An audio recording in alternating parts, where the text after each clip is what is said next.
여러분들과 함께 비변사에 대해서 이야기를 해보도록 하겠습니다. 자, 비변사입니다. 비변사. 자, 설치. 자, 비변사는 뭐냐면요. 그대로 풀어볼까요? 변방을 비호하는, 지키는 기구라는 뜻입니다. 즉, 우리나라에 오랑캐나 외구들이 쳐들어왔을 때 그곳에다가 설치한 기구가 비변사예요.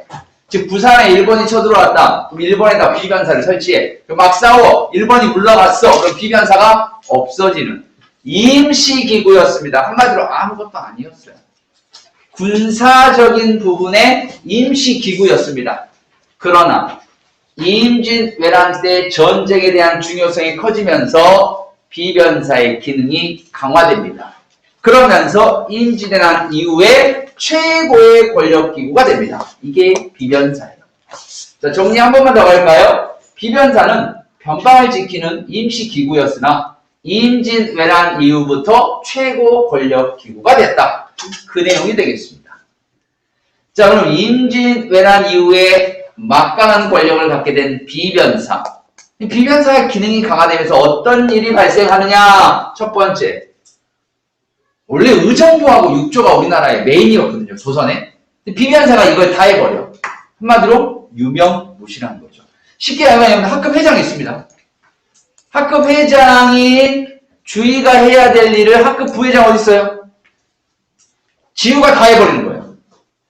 뭐 해야 되면 뭐 주의가 야 얘들아 갑자기 지우가 일어나고 야 내 말 들어 하면서 막 하는 거예요. 주의 너 가만히 있어 막 이런 식으로. 모든 일을 부반장이 다 해버리면 반장이 하는 일이 있어요 없어요? 그럼 뭐라고 합니까? 전문적인 표현으로 유명무실화됐다. 똑같은 거예요. 존재하지만 아무 일을 하지 않게 된 거죠. 자, 모든 일, 진짜 모든 정치, 경제, 사회, 문화 모든 일을 비변사에서 하니까 한 군데에서 하니까 업무의 효율성은 좋아. 하나에서 다 하니까.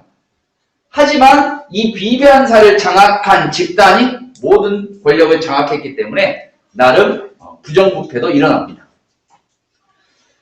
실제 19세기 같은 경우에는요.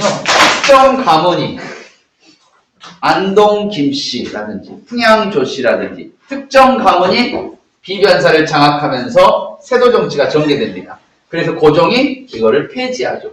자, 정확히 얘기하면 고종이 폐지한 게 아니죠. 누가 폐지했습니까? 고종이 아빠인 흥선 대원군이 폐지했습니다.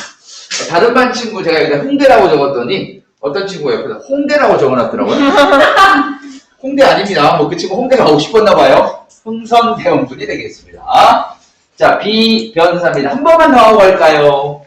자, 지금 여기서 수업 현재 1학년 2반에서 수업을 영상을 녹화하고 있습니다. 이 수업을 지금 영상으로 만나보시는 분들도요. 제가 중간고사 때 이런 표를 가지고 1, 2, 3, 4, 5 해가지고 살짝 바꿨죠? 네. 그죠? 비슷한 유형의 형태가 나온다라고 꼭 생각하셔야 된다라고 말씀드렸습니다. 자, 비변사는 원래 국방 문제를 담당하는 임시기구였지만 임진왜란 이후에도 계속 최고의 권력기구를 유지했다. 의정부의 기능이 강화되니까, 죄송합니다. 비변사의 기능이 강화되니까 의정부와 육조의 기능은 약화가 된다. 자, 두 번째, 업무의 효율성은 좋아지지만 특정 집단이 모든 권력을 가지게 되는 폐해산이 발생합니다. 그래서 흥선대원군이 없애버렸다. 요게 메인입니다. 자, 다음으로 갈까요?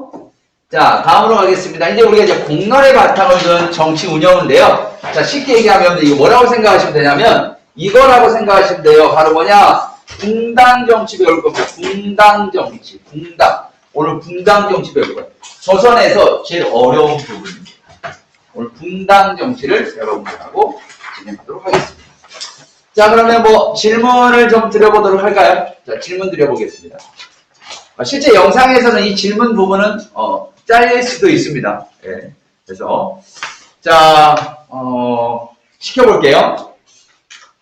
참고로 우리가 영상을 찍으니까 질문 걸리신 분들에게 제가 카메라를 한번 쏴드리도록 하겠습니다. 자, 가볼게요.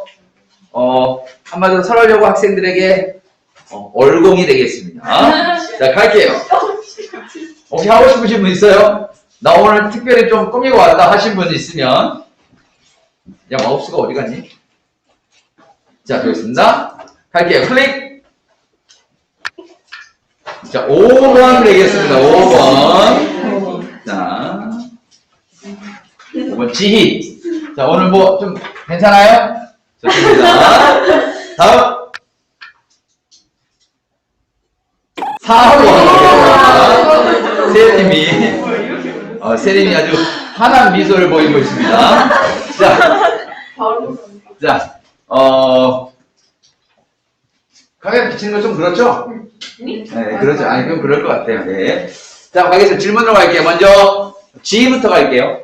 뭐뭐는 6조가 먼저 의정부의 업무를 보고하면 의정부 제사들이 이를 심의한 후 국왕의 재가를 얻어 시행하는 제도이다. 뭘까요? 의정부 서사제입니다. 자, 이거 답이 틀렸어요. 여기 이게 틀렸습니다. 여기 보면 6조 집계제라고 되어 있는데요. 아닙니다. 이게 교재가 틀린 거예요. 이 파워포인트가. 자, 그 다음 가겠습니다. 세림이. 아직 질문도 안 드렸는데. 힌트도 있었는데. 자, 방금은 자르고 갈게요. 자, 세림이. 자, 질문할게요.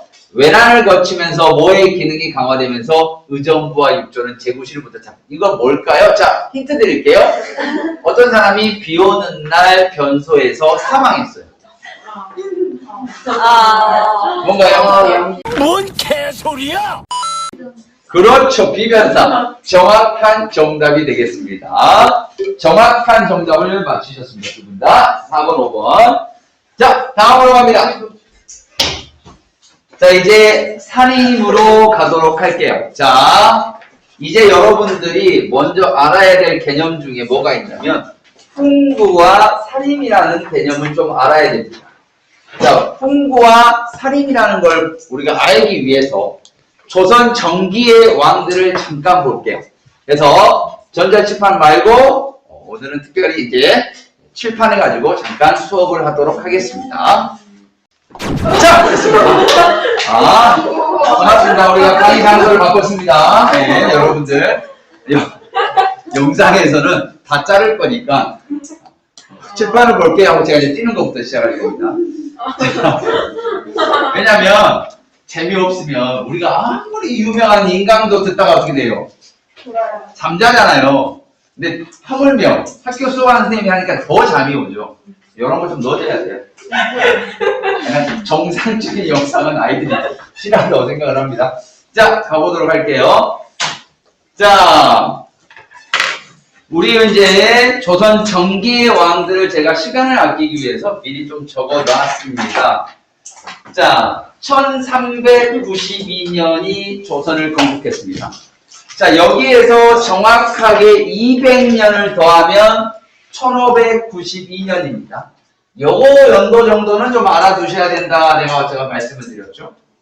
자, 일본 애들이 쳐들어온다. 이러고 있을 때가 아니니까 나가 싸우자라고 해서 기억하라고 말씀드렸고요. 이임진 외란을 기준으로 제가 뭐라고 그랬습니까? 그 전을 조선 정기, 그 다음에 그 이유를 조선 후기라고 한다. 조선 정기와 후기를 구분짓는 기준이기 때문에 바로 여러분들 이 정도 연도는 좀 기억하셔라. 제가 사실 연도 외우라는 말은 한 번도 안 합니다. 사실 이것도 굳이 외우라기보다는 그냥 임진왜란이 조선 전기와 후기를 구별하는 기준이다. 그 정도 좀 알아두시면 될 것 같고요. 자, 다시 이제 이쪽으로 오도록 하겠습니다. 자, 실제 사실 이게 영상을 하면 이제 누가 찍어주면 되는데 지금 제가 너무 크게 나와가지고 화면을 보니까 깜짝 놀랐습니다. 자, 태조부터 가도록 할게요. 태조. 자, 태조가 이제 나라를 딱 세웠습니다. 위에 있는 분들은 좀 중요도가 떨어지는 왕들입니다. 자, 이렇게 얘기하시면 이분들이 지금 오늘 밤 제 꿈에 나타날 수 있어요. 너 나보고 안 중요하다 했냐? 네가 나의 파워를 한번 봐볼래? 연산군은요, 뭐 청바지 브랜드 중에 CK라고 있죠? 뭐예요? 캘빈 클라인. 근데 그게 아닙니다. 이 CK는 뭐냐? 크레이지 킹이에요. 미친왕입니다. 얘는 좀 약간 좀 특이하죠. 예. 나타날 수 있어요. 근데 제가 밑에다가 중요도를 체크한 이 왕들은 시험에 등장하는 분들이에요. 그걸로 제가 구별을 좀 해놨습니다. 자, 이렇게 쭉 갑니다. 우리가 지난 시간에 했던 왕들이죠. 특이하게 태종과 세종과 세조는 다 가족관계입니다. 할아버지, 아빠, 아들. 그죠? 이 아들이 어린 조카의 왕위를 빼앗았죠. 자, 세조, 수양대군이 단종의 왕위를 빼앗았던 사건이 개유년에 일어난 개유정난이라고 합니다. 자, 정난이라는 표현은 좋은 표현이에요. 나라가 어지러우니까 그 어지러운 나라를 위해 내가 나서서 해결한다. 이런 뜻입니다. 되게 좋은 표현이에요. 말이 뭐 제가 봤을 때는 그냥 뭐 지가 왕하고 싶어가지고 그냥 어린 조카들 죽이고 왕 된 거예요. 그냥. 자, 그럼 세조가 혼자서 왕을 이렇게 할 수는 없잖아요. 그렇죠? 세조가 왕을 하는 데 있어서 도와준 사람들이 있었습니다. 그 사람들 우리가 공신이라고 부르는데요. 이 사람들한테 그냥 훈장을 하나씩 줬다고 생각하세요. 훈장을. 훈장을 주면서 토지도 주고 노비도 함께 줍니다. 그래서 훈장을 받았던 애들, 이 공신들을 뭐라고 하냐면 바로 훈구라고 부릅니다. 그럼 그렇게 훈장이라고 기억을 하세요. 그건 아니지만 훈구. 반면에 세조의 개유정난을 반대하거나 참여하지 않았거나 뭐 그런 사람들이 있습니다. 그런 사람들은 지방으로 낙향하여 머무르게 됩니다. 이들을 사립이라고 합니다. 즉 세조 때 훈구와 사립으로 나누어졌다. 자, 그래서 훈구 애들 모여있고 사립 애들 모여있고 하다 보니까 훈구 애들은 주로 어디 애들이냐면 혁명파 사대부 후손들이 많은 거예요. 그 후애들이에요. 반면에 살인파들은 모아놓고 보니까 옹건파 사대부의 후애들이 많은 겁니다. 자, 선생님 그러면 혁명파 사대부는 뭐고 옹건파 사대부는 뭡니까? 다시 시대를 이쪽으로 하겠습니다. 언제로? 고려 말. 자, 고려 말에 권문세족에 대항해서 등장했던 세력들이 있었죠. 신진, 사대부가 있었습니다. 이 신진사대부가 나눠졌거든요. 어떻게 나눠졌느냐? 고려는 썩을 대로 썩었다. 새로운 왕조를 건설해야 된다는 혁명파 사대부와 고려 말의 상황입니다. 아니다. 고려 아직 살아있다. 그렇기 때문에 고려라는 나라를 그대로 유지하고 개혁만 하자라는 옹건파 사대부로 나눠지게 됩니다. 그래서 이 혁명파 사대부의 후예들이 많이 있었다는 거죠. 훈구파에는. 반면에 살인파에는 옹건파 출신의 후예들이 많았다. 이렇게 생각하시면 되겠고요. 자, 그러면 간혹 시험에 이들의 후예라는 말이 나오거든요. 자, 혁명파는 누가 있느냐? 두 명만 갈까요? 정도전, 그 다음에 조준, 그리고 이게 나중에 왕이 됐지만 일단 혁명파 사대에 포함되어 있는 이방원이 되겠습니다. 이방원. 그 다음에 옹건파 사대부는 누가 있느냐? 정몽주. 화면이 보이려나? 네, 보이네요? 그 다음에 길재. 이런 분들이 있습니다. 이런 거는 굳이 외울 필요 없습니다. 그냥 외워지는 거예요. 혁명파 사대부는요, 옹건파 사대부와는 다르게 되게 이름이 세요. 느낌이 딱 누가 혁명 같은 느낌이야. 도전! 조준! 이거 그냥 총 쏘는 거라고 생각해. 혁명파 사대부는 총을 가지고 그냥 혁명을 했다. 보세요. 도전! 저 총 쏘는데 도전해보겠습니다. 도전! 조준! 빵! 자, 이거 아무것도 아닌 것 같잖아요? 외워졌습니다. 화면에 옹건파 사대부는요, 엄청 부드러워요. 몽주르제. 이름이 부드럽잖아요. 도전! 봐봐! 몽주르제. 딱 이름만 들어도, 옹건, 혁명인지 알 수 있습니다. 자, 예를 들면 여러분들, 시험 문제 봤을 때 뭐 정몽주, 조준회, 뭐 후회 뭐 이렇게 나왔다면 애들이고 정몽주 길체 합풍을 계승했다 하면 애들이고 이렇게 구별하셔도 되겠습니다. 자, 이게 훈구파와 살인파고요.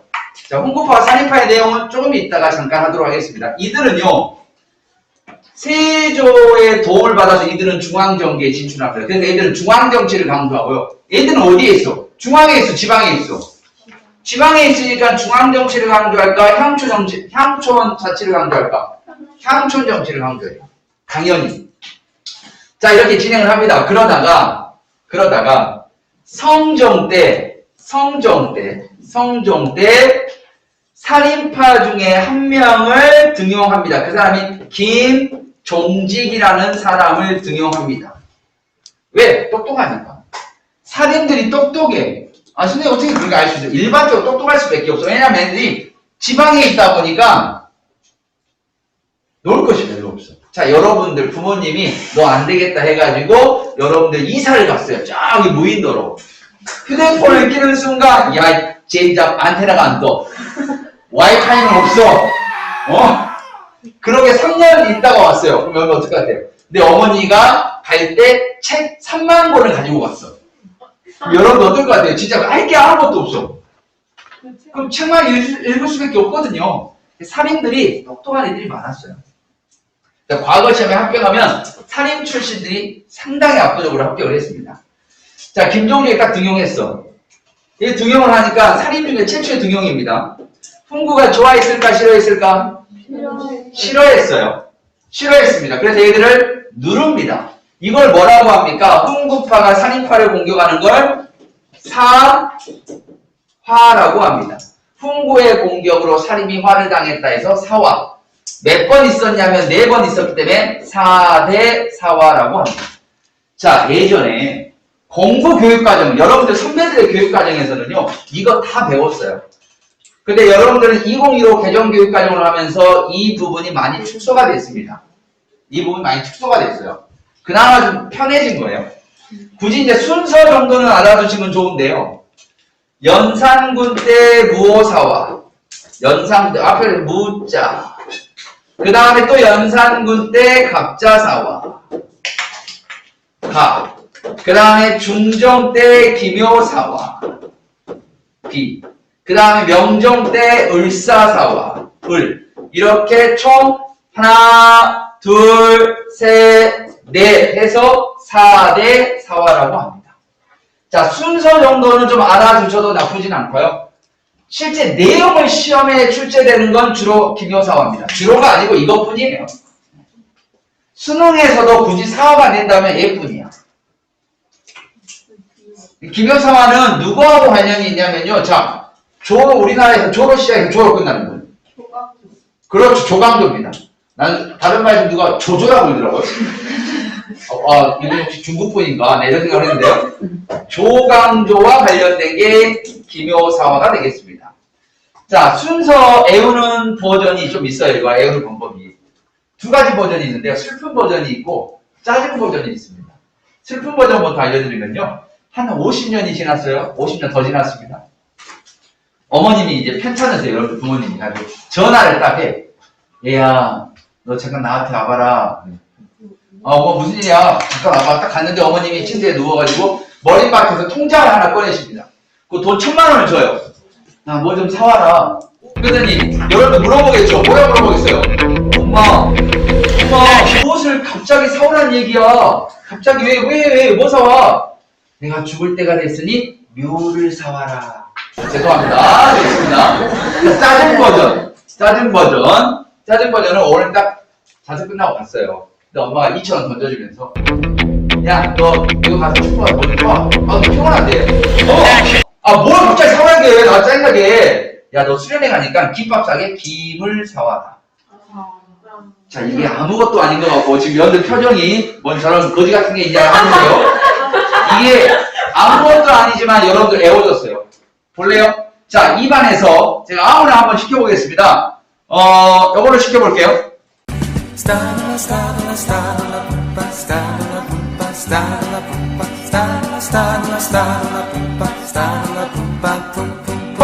자, 아무것도 아닌 것 같지만 이게 은근 또 애워지는 것 중에 하나가 되겠습니다.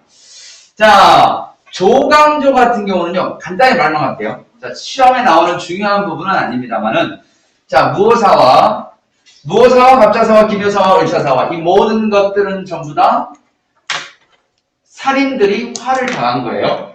훈구의 모함으로 살인이 죽거나 귀양 갔던 사건입니다. 알겠죠? 무어사와 갑자사와 기묘사와 을사사와. 이거 라임이 괜찮은데요? 요거 좀 랩하는 친구들한테 한번 제가 추천해주고 싶어요. 제목은 4대 사화. No, God! No, God, please, no! 그런가요? 자, 무어사화는 간단히 말할게요. 무어사화 같은 경우는요, 연산군 때 훈구파들이 이제 살인을 모함을 하는데요. 뭘 하냐면 이미 죽은 김종직이에요. 김종직이라는 애가 조이제문이라는 글을 썼다는 거예요. 의제를 추모하는 글이야. 의제는 누구냐? 초나라의 황제였는데 자기 삼촌인 항우가 의제를 죽이고 지가 왕이 됐어. 이걸 근데 그 죽은 의제를 추모하는 글이야. 자, 근데 우리나라도 이렇게 비슷한 사례가 있네? 누구야? 세조가 단종을 죽이고 왕이 됐잖아. 단종을 추모하는 글이라는 거야. 한마디로 말하면. 한마디로 성종한테, 연산한테 뭐라, 야, 너가 할아버지 지금 개욕하고 있다고, 지금. 지금 완전 너가 할아버지 지금 사정이 까고 있다고. 연산이, 그러네? 생각해보니까, 야, 살인들 좀 죽이거나 귀양 보내. 무어사화입니다. 자, 갑자사화는 뭐냐면, 성종 아시다시피 성종 때 그 윤씨라는 패미 윤씨가 있거든요. 얘가 이제 성종의 여러 명의 여자친구들 중에서 이 윤씨가 되게 좀 어렸을 때부터 좀 친했었나 봐요. 그러다 보니까 얘를 끌어들여요. 그래가지고 중전이 됩니다. 근데 얘가 투기가 심해, 투기가 심해. 가지고는 나 오늘 다른 후궁한테 갈게. 나 다른 후궁하고 데이트할 거야. 그러면 막 하지 말라고 막. 그래서 이제 왕의 영포를 잡는다는 게 뭐 어떻게든 뭐 잘못돼가지고 왕의 얼굴을 긁어버려. 왕의 얼굴을 긁어버려. 가지고 이건 뭐 인수대비가 있다. 당시 이제 엄마죠. 성종 엄마예요. 내종 아내죠. 그래서 아들이 얼굴 긁히니까 그래서 이 윤씨를 폐비시키고 이제 더 화가 이제 안 풀려서 이제 사약까지 모두 죽여버리는 사건이 발생합니다. 그걸 모르고 연산이 살아요.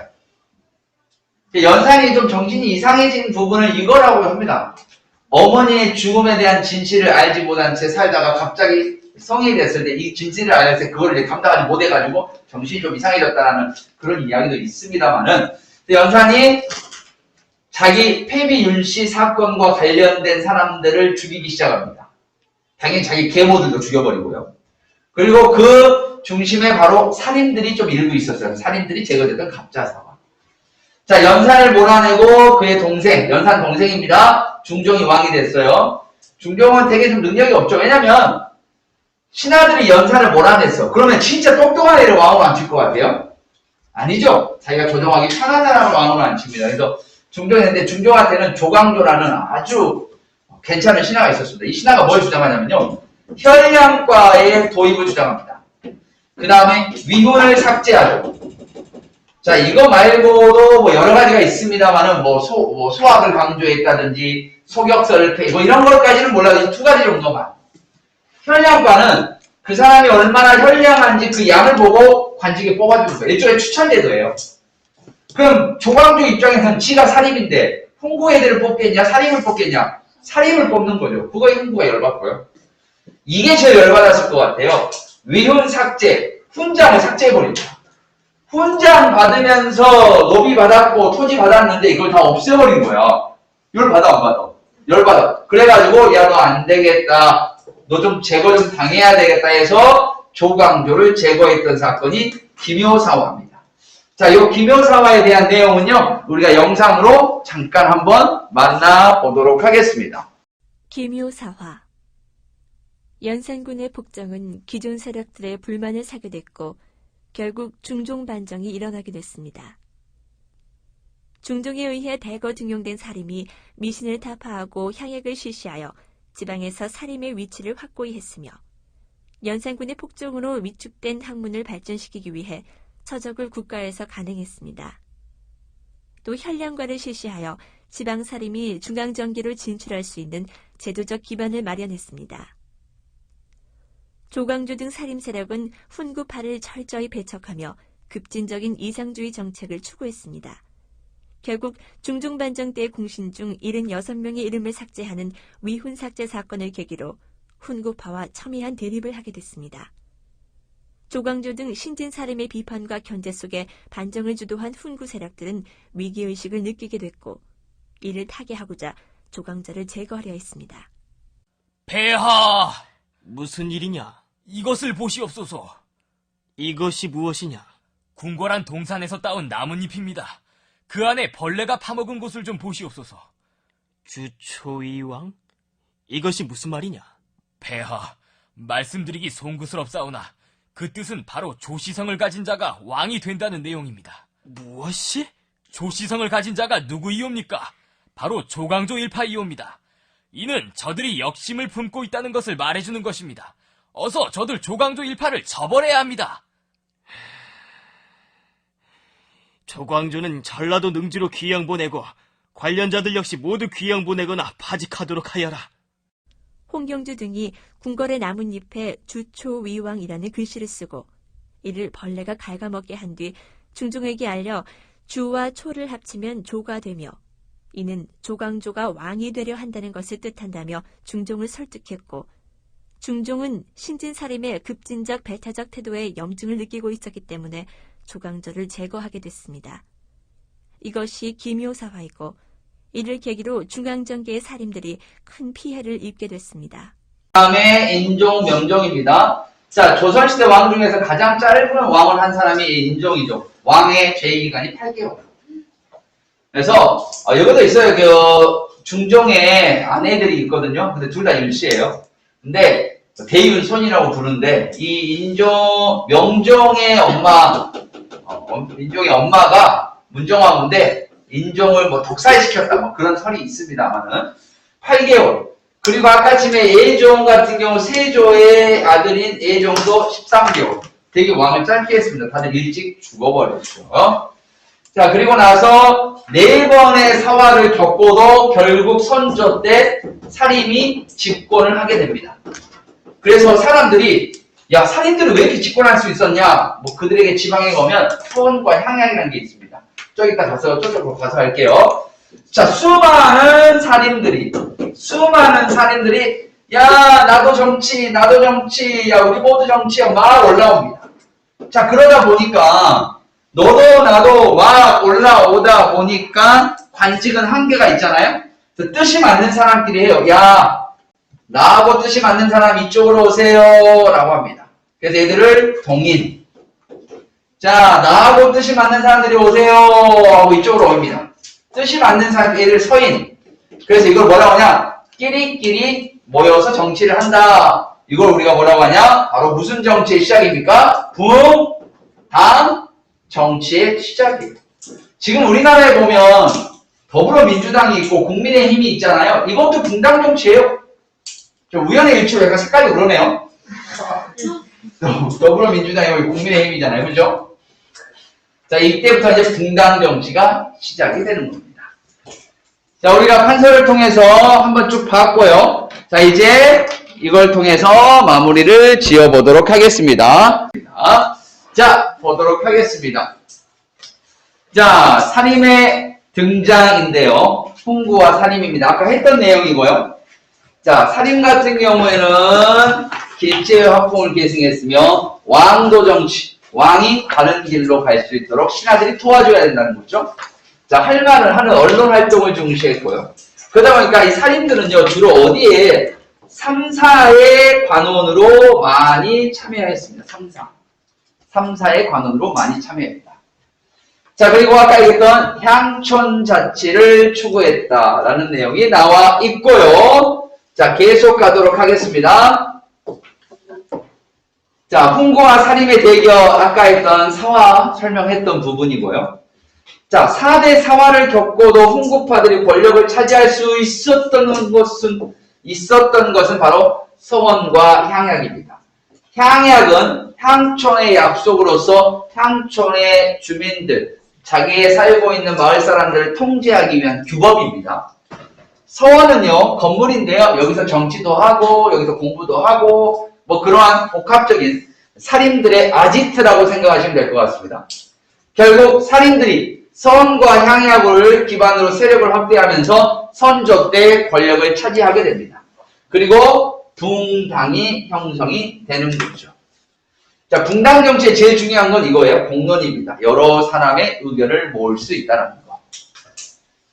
자, 계속할게요. 자, 붕당 정치의 장점과 단점입니다. 이런 거 좀 알아두셔야겠죠. 장점과 단점. 자, 먼저 장점부터 갈까요? 이거 장점은요. 상호 비판과 견제가 가능하다. 아유, 좋죠. 또 공론을 형성하는 과정에서 관직이 없는 선비들, 제야 사족이라고 합니다. 제야에 존재하는, 즉 관직이 없는 일반 양반의 의견도 수용할 수 있다. 다양한 의견. 자, 하지만 제한된 관직과 경제적 이권을 놓고 벌이는 권력 다툼의 성격이 나타나는 거죠. 이걸 뭐라고 하냐? 우리가 이제 붕당 정치 이제 폐단이다라고 표현하는데요. 대표적인 게 뭐냐? 하나의 당에서 모든 걸 다 차지하겠다는 일당 전제화를 이야기하고 있습니다. 나중에 이것들이 막 나타나요. 황국이라든지 뭐 이런 것들 막 나타납니다. 여러분 장희빈 들어봤어요? 장희빈? 네. 그죠? 장희빈 때가 제일 심했어요. 이때. 그때라고 생각하시면 편할 것 같습니다. 자, 그 다음으로 갈까요? 자, 분당 정치의 전개인데요. 자, 이 분당 정치의 전개 부분은 상당히 좀 어렵고 내용이 많습니다. 그래서 이거는 다음 시간으로 진행을 하도록 하겠습니다. 고생하셨고요. 오늘은 여기까지 진행을 하겠습니다.